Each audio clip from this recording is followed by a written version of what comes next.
बिस्मिल्लाह रहमान रहीम। सज्जनों ते मित्रों, पिछले कुछ दिनों तो असी अजय नौसरबाज ਜਿਹੜੇ ਦਾਨਸ਼ਵਰੀ ਦਾ ਚੋਲਾ ਪਾ ਕੇ ਗੁੰਮਰਾਹੀ ਦੀ ਦੁਕਾਨਦਾਰੀ ਕਰ ਰਹੇ ਨੇ ਉਹਨਾਂ ਨੂੰ ਐਕਸਪੋਜ਼ ਕਰ ਰਹੇ ਹਾਂ। ਅਜਿਹੇ ਬਦ ਕਿਰਦਾਰ ਜਿਨ੍ਹਾਂ ਹਮੇਸ਼ਾ ਪੰਜਾਬ ਦੀ ਤਾਰੀਖ ਨੂੰ ਆਪਣੇ ਜ਼ਹਿਰੀਲੇ ਪ੍ਰਾਪੇਗੈਂਡੇ ਰਾਹੀਂ ਮਸਕ ਕਰਨ ਦੀਆਂ ਸਾਜ਼ਿਸ਼ਾਂ ਕੀਤੀਆਂ ਅਤੇ ਅੱਜ ਵੀ ਜਿਹੜੇ ਪੰਜਾਬ ਦਾ ਮਾਜ਼ੀ ਇੰਝ ਬਿਆਨ ਕਰਦੇ ਨੇ ਜਿਵੇਂ ਇਸ ਧਰਤੀ ਨੇ ਹਮੇਸ਼ਾ ਅਸੂਲਾਂ ਤੋਂ ਸਮਝੌਤੇ ਕੀਤੇ। ਅਸੀਂ ਪਹਿਲਾਂ ਵੀ ਤਾਰੀਖੀ ਹਵਾਲੇ ਸਾਹਮਣੇ ਰੱਖ ਕੇ ਸਾਬਤ ਕੀਤਾ ਕਿ ਬੀਤੇ ਸਮੇਂ ਵਿੱਚ ਪੰਜ ਦਰਿਆਵਾਂ ਦੀ ਧਰਤੀ ਨੇ ਜਿਹੋ ਜਿਹੀ ਮੁਜ਼ਾਮਤ ਕੀਤੀ, ਆਪਣੀ ਅਣਖ ਅਤੇ ਅੱਖਾਂ ਦੀ ਲੜਾਈ ਜਿਵੇਂ ਲੜੀ, ਉਹਦੀ ਮਿਸਾਲ ਬਹੁਤ ਘੱਟ ਲੱਭਦੀ ਹੈ। ਇਹਦੇ ਬਾਵਜੂਦ ਬਾਹਰੋਂ ਆਏ ਹਮਲਾਵਰਾਂ ਅਤੇ ਇੱਥੇ ਉਹਨਾਂ ਦੇ ਜ਼ਰਫੀ ਗੁਲਾਮਾਂ ਨੇ ਪੰਜਾਬ ਦੀ ਧਰਤੀ ਦਾ ਪਿਛੋਕੜ ਗਲਤ ਰੂਪ ਵਿੱਚ ਪੇਸ਼ ਕਰਕੇ ਤਾਰੀਖ ਦਾ ਹੁਲੀਆ ਵਿਗਾੜ ਛੱਡਿਆ। ਹੋਣਾ ਤਾਂ ਚਾਹੀਦਾ ਸੀ ਕਿ ਸਾਡਾ ਮੁਅਰਖ ਅਤੇ ਸੂਝਵਾਨ ਇਸ ਮੁਹਾਜ਼ ਉੱਤੇ ਇਹਨਾਂ ਨੂੰ ਮੂੰਹ ਤੋੜ ਜਵਾਬ ਦਿੰਦਾ, ਤਾਰੀਖ ਨੂੰ ਨਤਾਰ ਕੇ ਸਾਹਮਣੇ ਰੱਖਦਾ। ਪਰ ਬੜੇ ਅਫਸੋਸ ਦੀ ਗੱਲ ਹੈ, ਬੇਸ਼ਤਰ ਲੋਕਾਂ ਨੇ ਕੰਪਰੋਮਾਈਜ਼ ਕਰਕੇ ਆਪਣੇ ਮਫਾਦਾਤ ਨੂੰ ਸਾਹਮਣੇ ਰੱਖਿਆ। ਇਸ ਵੇਲੇ ਪੰਜਾਬੀ ਤਹਿਰੀਕ ਦੇ ਆਗੂਆਂ ਨੇ ਆਪਣੀ ਹੋਂਦ ਅਤੇ ਪਛਾਣ ਬਚਾਉਣ ਲਈ ਪੂਰੀ ਦੀ ਪੂਰੀ ਹਯਾਤੀ ਖਰਚ ਕਰ ਛੱਡੀ।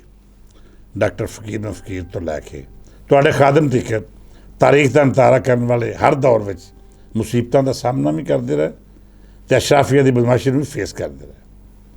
ਪਰ ਜਦੋਂ ਤੁਹਾਡੀ ਨੀਅਤ ਸਾਫ਼ ਹੋਵੇ, ਤੁਹਾਡਾ ਮਕਸਦ ਉੱਚਾ ਹੋਵੇ, ਤਾਂ ਫਿਰ ਦੁਨਿਆਵੀ ਫਾਇਦੇ ਨਹੀਂ ਵੇਖੇ ਜਾਂਦੇ। ਮੈਂ ਸਮਝਦਾ ਹਾਂ ਕਿ ਪੰਜਾਬੀ ਬੋਲੀ ਦੇ ਤਾਰੀਖੀ ਪਿਛੋਕੜ ਅਤੇ ਇਹਦੇ ਬਾਰੇ ਝੂਠੀਆਂ ਕਹਾਣੀਆਂ ਨੂੰ ਫਰੋਗ ਮਿਲਣ ਦਾ ਸਭ ਤੋਂ ਵੱਡਾ ਜ਼ਿੰਮੇਦਾਰ ਸਾਡਾ ਮੀਡੀਆ ਹੈ। ਮੀਡੀਆ ਰਾਹੀਂ ਪੰਜਾਬ ਦੀ ਧਰਤੀ ਨੂੰ ਇਹਦੇ ਕਲਚਰ ਅਤੇ ਵਸੇਬ ਦੇ ਮੁਤਾਬਕ ਕਦੇ ਵੀ ਪੇਸ਼ ਨਹੀਂ ਕੀਤਾ ਗਿਆ।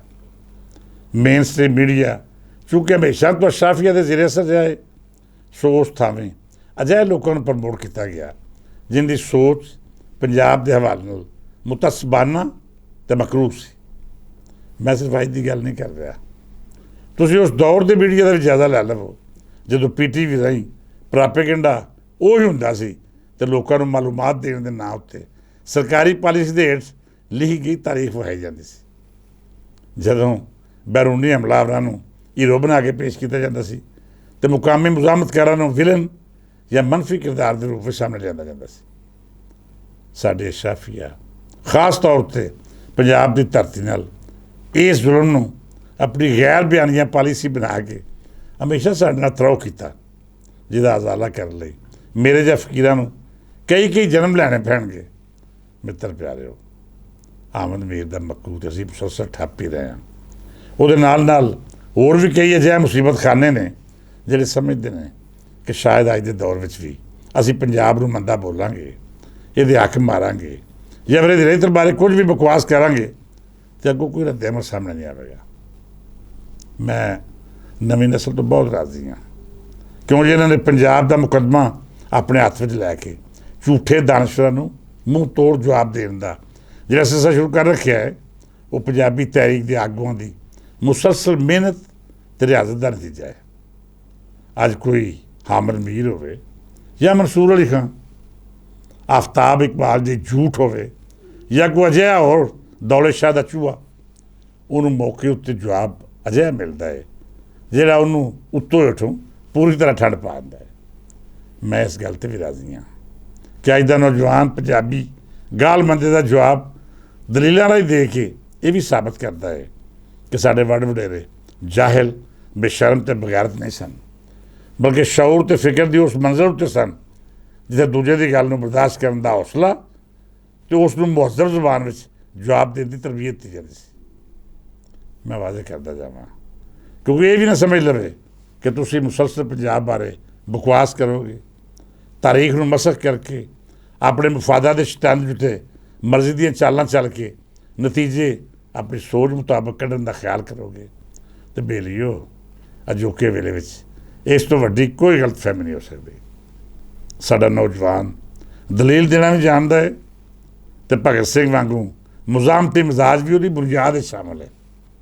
ਲਿਹਾਜ਼ਾ ਮੈਂ ਹਰ ਪੰਜਾਬ ਦੁਸ਼ਮਣ ਨੂੰ ਖੁੱਲ੍ਹੇ ਅੱਖਰਾਂ ਰਾਹੀਂ ਸਮਝਾ ਰਿਹਾ ਹਾਂ ਕਿ ਆਪਣੀਆਂ ਜ਼ੁਬਾਨਾਂ ਉੱਤੇ ਕੰਟਰੋਲ ਰੱਖੋ।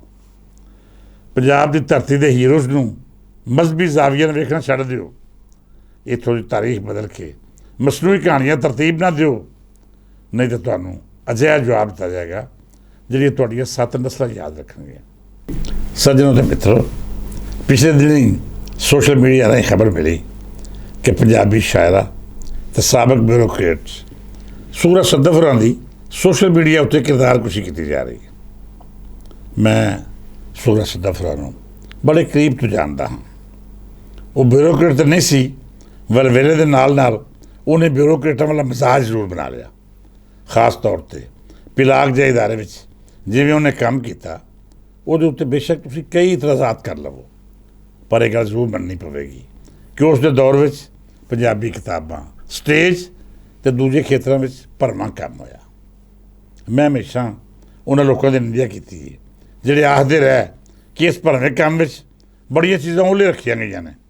ਮੈਂ ਸਮਝਦਾ ਹਾਂ ਉਹਲਾ ਬੇਸ਼ੱਕ ਜਿੰਨਾ ਮਰਜ਼ੀ ਹੋਵੇ, ਸਭ ਤੋਂ ਜ਼ਰੂਰੀ ਸ਼ੈ ਪੰਜਾਬੀ ਰਹਿਤਲ, ਬੋਲੀ ਅਤੇ ਬਕਾਲ ਹੀ ਕੰਮ ਕਰਨਾ ਹੈ। ਇਹੋ ਵਜ੍ਹਾ ਹੈ ਕਿ ਮੈਂ ਪਿਲਾਕ ਦੇ ਹਵਾਲੇ ਨਾਲ ਓਰੀਆ ਮਕਬੂਲ ਅਤੇ ਸ਼ਾਇਸਤਾ ਨਿਰੁੱਤ ਮਗਰੋਂ ਸੂਰਜ ਸੱਦਫ ਨੂੰ ਦੂਜਿਆਂ ਤੋਂ ਜ਼ਿਆਦਾ ਮੁਤਾਰਕ ਅਤੇ ਬਿਹਤਰ ਸਮਝਦਾ ਹਾਂ। ਬਤੌਰ ਖਾਤੂਨ ਉਹਨਾਂ ਦੇ ਹਵਾਲੇ ਨਾਲ ਜਿਹੜਾ ਵੀ ਰਵੱਈਆ ਅਖਤਿਆਰ ਕੀਤਾ ਗਿਆ, ਮੈਂ ਉਹਦੀ ਭਰਵੀਂ ਨਿੰਦਿਆ ਕਰਨ ਦੇ ਨਾਲ ਨਾਲ ਇਹ ਵੀ ਆਖਾਂਗਾ ਕਿ ਧਰਤੀ ਦੀਆਂ ਧੀਆਂ ਭੈਣਾਂ ਜੇਕਰ ਮੈਦਾਨੇ ਅਮਲ ਵਿੱਚ ਆ ਕੇ ਕੰਮ ਨਹੀਂ ਕਰਨਗੀਆਂ, ਫਿਰ ਉਹ ਦੇਸ਼ ਕਿਵੇਂ ਤਰੱਕੀ ਕਰੇਗਾ। ਸੂਰਜ ਸੱਦਫ ਨੇ ਜਿੱਥੋਂ ਆਪਣਾ ਕੰਮ ਸ਼ੁਰੂ ਕੀਤਾ ਅਤੇ ਜਿਸ ਮੁਕਾਮ ਉੱਤੇ ਜਾ ਕੇ ਉਹਦੀ ਮੁਲਾਜ਼ਮਤ ਖਤਮ ਹੋਈ, ਉਹ ਯਕੀਨਨ ਇੱਕ ਵੱਡੀ ਜਦੋਜਹਿਦ ਅਤੇ ਦਿਨ ਰਾਤ ਦੀ ਮਿਹਨਤ ਦਾ ਨਤੀਜਾ ਹੈ। ਅਜਿਹੀਆਂ ਜ਼ਨਾਨੀਆਂ ਨੂੰ ਕਮਜ਼ੋਰ ਨਹੀਂ ਸਮਝਣਾ ਚਾਹੀਦਾ ਜਿਹੜੀਆਂ ਕਾਮਯਾਬੀ ਲਈ ਦਿਨ ਰਾਤ ਮਿਹਨਤ ਕਰਦੀਆਂ ਨੇ। ਮਰਦਾਂ ਦੇ ਸਮਾਜ ਵਿੱਚ ਉਹਨਾਂ ਤੋਂ ਵੱਧ ਦਲੇਰੀ ਨਾਲ ਕੰਮ ਕਰਨਾ ਅਤੇ ਇਸ ਫਰਕ ਨੂੰ ਮਿਟਾ ਕੇ ਆਪਣੇ ਟਾਰਗੇਟ ਅਚੀਵ ਕਰਨਾ ਸੌਖਾ ਕੰਮ ਨਹੀਂ ਹੁੰਦਾ। ਬਾਕੀ ਤਨਕੀਦ ਕਰਨ ਲਈ ਹੋਰ ਬਹੁਤ ਸਾਰੇ ਪਹਿਲੂ ਨੇ, ਬਹੁਤ ਸਾਰੀਆਂ ਅਜਿਹੀਆਂ ਗੱਲਾਂ ਵੀ ਨੇ ਜਿਹਨੂੰ ਤੁਸੀਂ ਜ਼ੇਰੇ ਬਾਸ ਲਿਆ ਕੇ ਤਾਮੀਰੀ ਤਨਕੀਦ ਕਰ ਸਕਦੇ ਹੋ। ਮੇਰੀ ਸਾਫਤ, ਕਾਲਮ ਨਿਗਾਰੀ ਜਾਂ ਇਸ ਗੱਲਬਾਤ ਨੂੰ ਵੀ ਤੁਸੀਂ ਪਰਖ ਪਰਚੋਲ ਦੀ ਤੱਕ ਤੋੜ ਸਕਦੇ ਹੋ। ਤੁਹਾਨੂੰ ਪੂਰਾ ਹੱਕ ਹੈ ਕਿ ਮੇਰੇ ਪੂਰੇ 50 ਸਾਲਾ ਸਾਫਤੀ ਕੈਰੀਅਰ ਨੂੰ ਅੱਛਾਈ, ਬੁਰਾਈ ਅਤੇ ਬਦਨਵਾਨੀ ਸਣੇ ਹਰ ਜ਼ਾਵੀਏ ਨਾਲ ਵੇਖੋ, ਆਪਣੀ ਰਾਏ ਦਿਓ। ਉਹ ਰਾਏ ਬੇਸ਼ੱਕ ਮੈਨੂੰ ਪਸੰਦ ਆਵੇ ਜਾਂ ਨਾ ਆਵੇ, ਪਰ ਮੇਰੀ ਜਿਨਸ ਉੱਤੇ ਤਨਕੀਦ ਕਰਨ ਦਾ ਕਿਸੇ ਨੂੰ ਕੋਈ ਹੱਕ ਨਹੀਂ। ਕਿਸੇ ਨੂੰ ਔਰਤ ਹੋਣ ਪਾਰੋਂ ਆਪਣੇ ਜ਼ਿਹਨ ਸਣੇ ਹਰ ਕਿਸਮ ਦੀ ਗੰਦਗੀ ਨਾਲ ਲੁਖੇਰਨਾ ਸਾਡੀ ਸਮਾਜੀ ਰਿਵਾਇਤ ਦਾ ਹਿੱਸਾ ਨਹੀਂ। ਇਸ ਹਿੱਸੇ ਵਿੱਚ ਮੈਂ ਮੁਕੰਮਲ ਤੌਰ 'ਤੇ ਸੂਰਜ ਸੱਦਫ ਹੋਰਾਂ ਦੇ ਨਾਲ ਖੜੋਤਾ ਹਾਂ।